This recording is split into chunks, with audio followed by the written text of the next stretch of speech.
पुणे महानगरपालिकेतील निधीवरून महायुतीमध्ये आपल्याला letter war रंगल्याचं पाहायला मिळतंय। खरं तर सुरुवातीला गणेश बिडकर यांनी सुनेत्रा पवार यांना पत्र लिहिलं, त्यानंतर आता राष्ट्रवादीतील सुनील टिंगरे यांनी थेट मुख्यमंत्र्यांना पत्र लिहिलेलं आहे। नेमकं या पत्रामध्ये निवेदनामध्ये काय आहे हे जाणून घेण्याकरता आता आपण सुनील टिंगरे यांच्यासोबत आहोत।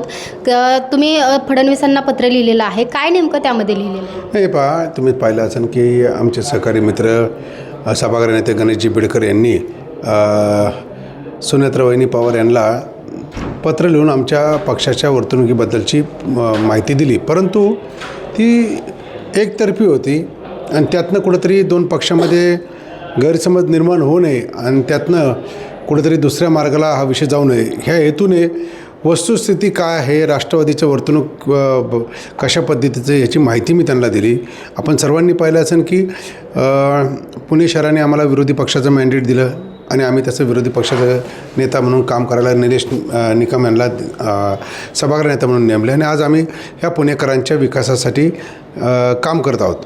परंतु ज्यावेळेस दादांची शिकवण होती आम्हाला की विकासाच्या कामामध्ये राजकारण नको आणि त्या धाग्याला धरत आपण सर्वांनी पाहिलं असेल की पुणेकरांसाठी किंवा आज गणेशजी बिडकर साहेबांनी ज्यावेळेस आम्हाला विनंती केली, महापौर उपमहापौरचे इलेक्शन होते त्यावेळेस आपल्या राज्याचे केंद्राचे मंत्री मुरली अण्णा मोहोळ असतील किंवा राज्याचे मंत्री चंद्रकांत दादा यांच्याशी आमची चर्चा झाली आणि आम्ही महापौर उपमहापौरच्या इलेक्शनमध्ये त्यांना सहकार्य करून त्यांना पाठिंबा दिला।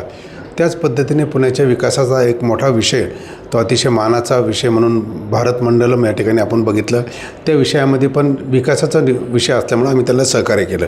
परंतु ते अशा कुठं त्या मांडणी त्या पत्रामध्ये दिसली नाही, फक्त राष्ट्रवादी मदत करत नाही किंवा गैरवर्तन करते अशा पद्धतीची मांडणी होती। परंतु हे दोन विषय त्यांच्याकडनं राहिले होते, ते आम्ही त्याच्यामध्ये उल्लेख केला। राष्ट्रवादीची भूमिका विकास कामांमध्ये भाजपला मदत करेल, पण एखादी गोष्ट चुकीची घडत असेल त्याच्यामध्ये विरोध करण्याचा अधिकार आम्हाला आहे, तो आम्ही करणार, अशा पद्धतीचे त्याच्यामध्ये आम्ही उल्लेख करून मुख्यमंत्र्यांनी याच्यावर हस्तक्षेप करून दोन्ही पक्षामध्ये जे काय आज चालले त्याच्यामध्ये मार्ग काढावा अशी विनंती केली। मुख्यमंत्र्यांकडून यानंतर काय सांगण्यात आलं आहे का तुम्हाला? नाही, ते पत्र आजच गेलं, त्यांना थोडा वेळ तर द्यावा लागेल। आज ते लोक ज्यावेळेस ते पत्र वाचतील त्यावेळेस योग्य तो आम्हाला मार्गदर्शन ते करतील। काय अपेक्षा आहे त्यांची? नाही, देवेंद्रजी फडणवीस साहेब हे तुम्हाला सर्वांना माहिती आहे की ते विजनरी लीडर आहेत, त्यांना इन्फ्रामॅन म्हणून ओळखला तर पुणेकरांवरती त्यांचं नेहमी प्रेम आहे, त्यांचे आठवडा 15 दिवसांनी पुण्याला व्हिजिट आहे, त्यामुळं ते ह्या निधी शून्य करण्याच्या जे कृत्य याला कधीच समर्थन करणार नाही, ते ह्या पुणेकरांना वेटीस धरणार नाही याची मला खात्री आहे, ते त्याच्यातनं व्यवस्थित मार्ग काढतील। बरं, सुनेत्रा पवारांना ज्यावेळी गणेश बिडकरांनी पत्र लिहिलं होतं त्यानंतर सुनेत्रा पवारांशी काय तुमचं बोलणं झालं का किंवा त्यांच्याकडून तुम्हाला काय सांगण्यात आलं आहे का? हो, त्यावेळेस माझं त्यांच्याशी बोलणं झालं आणि त्यांनीही आम्हाला हे सांगितलं की आपल्याला विकासाच्या कामामध्ये कुठेही विरोध करायचा नाही, राजकारण हे फक्त इलेक्शनपुरतं ठीक असतं, परंतु विकास कामांमध्ये आपल्याला जे योग्य आहे त्याला मदत करायची, जे अयोग्य आहे त्याला विरोध करायचा, त्याच्यामध्ये कुठे राजकारण करायचं नाही, अशा पद्धतीचे इन्स्ट्रक्शन त्यांच्याकडनं आम्हाला देण्यात आले। बरं, कुठेतरी पुणे शहरामध्ये राष्ट्रवादीला दुजाभाव दिला जातो असं वाटतंय का? त्याच्या मी माझ्या पत्रामध्ये उल्लेख केलेलाच आहे त्याच्यामध्ये की त्याच्यामध्ये विकास निधीमध्ये असेल किंवा वेगवेगळ्या समित्यांमध्ये आम्हाला संधी देऊ अशा पद्धतीची त्यांच्याकडनं आम्हाला शब्द देण्यात आला होता, तोही आज पाळताना कुठं दिसत नाही। प्रभाग समितीमध्ये तुम्ही पाहिलं असेल राष्ट्रवादीची कुठेही अध्यक्ष बसणार नाही अशा पद्धतीने त्याची रचना करण्यात आली। बरं, चंद्रकांत पाटलांबद्दल अमोल बालोडकरांनी जे वक्तव्य केलेलं होतं ते कुठेतरी भावले असं वाटतं? नाही, ते जर तशा पद्धतीने असेल तर मी खरं तर जे काय अमोल बालोडकरांची वक्तव्य केलं असं त्यांचं म्हणणं आहे, त्याच्यामध्ये जर चुकीचं असेल तर त्याचं आम्ही समर्थन करणार नाही।